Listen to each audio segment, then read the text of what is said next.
Vous êtes du côté de Berkeley, peut-être en Californie, en train de vous connecter et vous vous dites, bah tiens, on va parler de nous aujourd'hui, hein, puisque c'est du côté de Berkeley que nous allons nous en aller aujourd'hui. Bonjour Eric.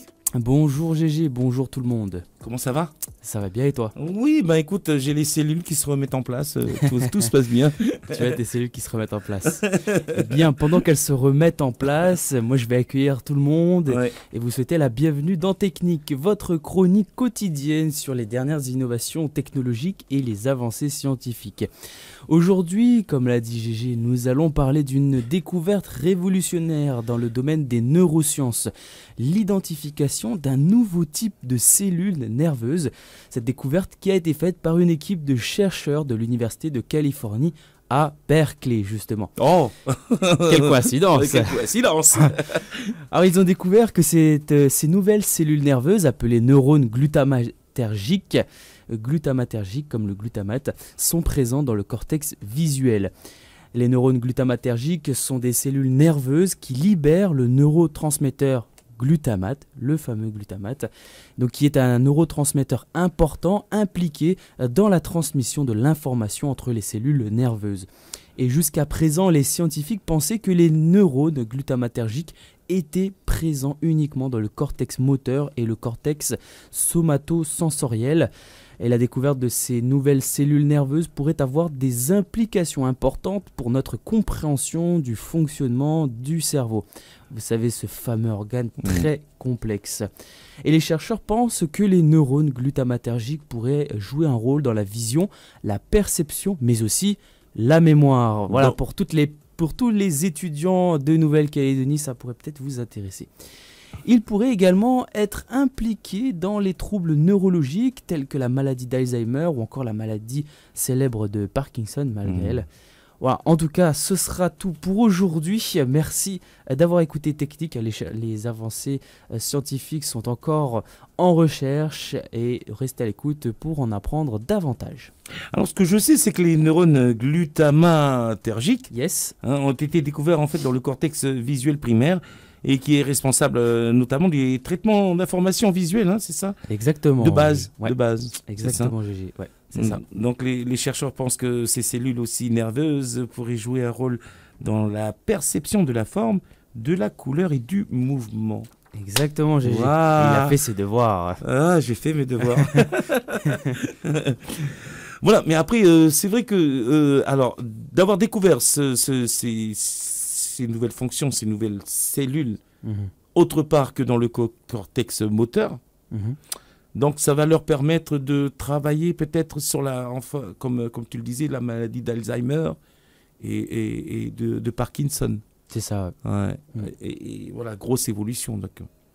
Voilà. Parce que si vous vous renseignez un peu plus sur la maladie d'Alzheimer, la maladie de Parkinson et sur notamment les causes, vous comprendrez pourquoi on y fait référence ici et pourquoi, donc si ça pourrait être impliqué, ça nous permettrait d'identifier une autre cause et donc pour les médecins, pour le personnel soignant, s'il y a une autre cause, de mieux diagnostiquer les personnes qui sont de troubles et de pouvoir diagnostiquer aussi plus vite les maladies et donc de réagir plus vite et d'avoir plus de chances de les soigner.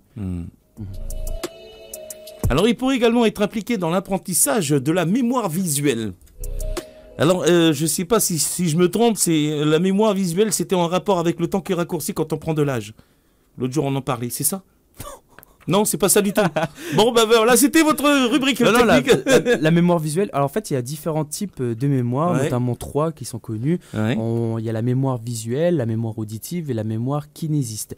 Alors, la mémoire visuelle, donc en fait, c'est les personnes qui auront plus de facilité à retenir les choses quand elles le voient. Par exemple, moi, tu auras beau m'expliquer pour aller à tel magasin qu'il faut prendre l'avenue, machin, tourner à droite, au feu, quand il y a le bananier, tu prends à gauche. Là, je ne saurais pas. Par contre, tu m'emmènes avec toi, tu me fais le trajet, c'est bon, je retiens.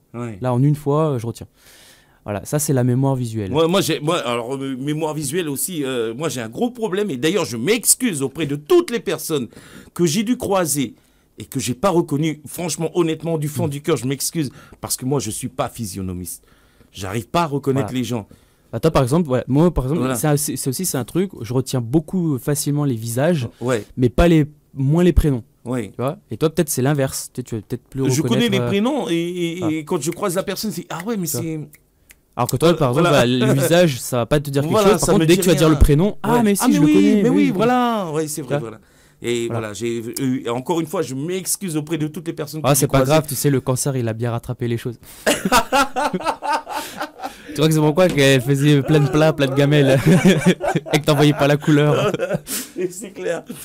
Voilà, en tout ça, cas. et donc après, tu as la mémoire auditive, où là, ça va être les personnes, notamment en cours, quand le professeur va expliquer quelque chose, ben, pour certaines personnes qui ont la mémoire auditive bien développée, enfin, qui vont plus apprendre par le son, ils vont retenir tout de suite. Par exemple, c'est aussi ces personnes qui vont écouter des podcasts, qui vont retenir de suite. Et enfin, la mémoire kinésiste, en fait, ça, c'est les personnes qui vont être obligées de prendre des notes, écrire, pour pouvoir mieux retenir les choses. Ah, c'est des personnes qui le soir, en fait, vont réécrire, vont essayer de se souvenir de ce qu'ils ont entendu en cours, le réécrire. Et en fait, le fait de le réécrire, ça leur permet de retenir. C'est ça la mémoire kinésiste. Ouais. C'est avec le toucher, donc en réécrivant les choses, les connaissances. D'accord. En les reformulant. Voilà. Donc il y a ces 3 types. Je dis pas qu'il n'y en a que 3. En tout cas, c'est les 3 plus connus. D'accord. Bon, ben sinon, pour nous, la prochaine édition de la rubrique technique nous parlera de... Eh bien oui, fais pas comme Irvine la dernière fois, il m'a pas laissé le temps d'annoncer le prochain sujet. La prochaine fois, nous parlerons médecine et biologie et nous parlerons d'un vaccin, mais d'un nouveau type de vaccin. Encore ? Alors c'est même pas un nouveau vaccin, c'est une nouvelle thérapie.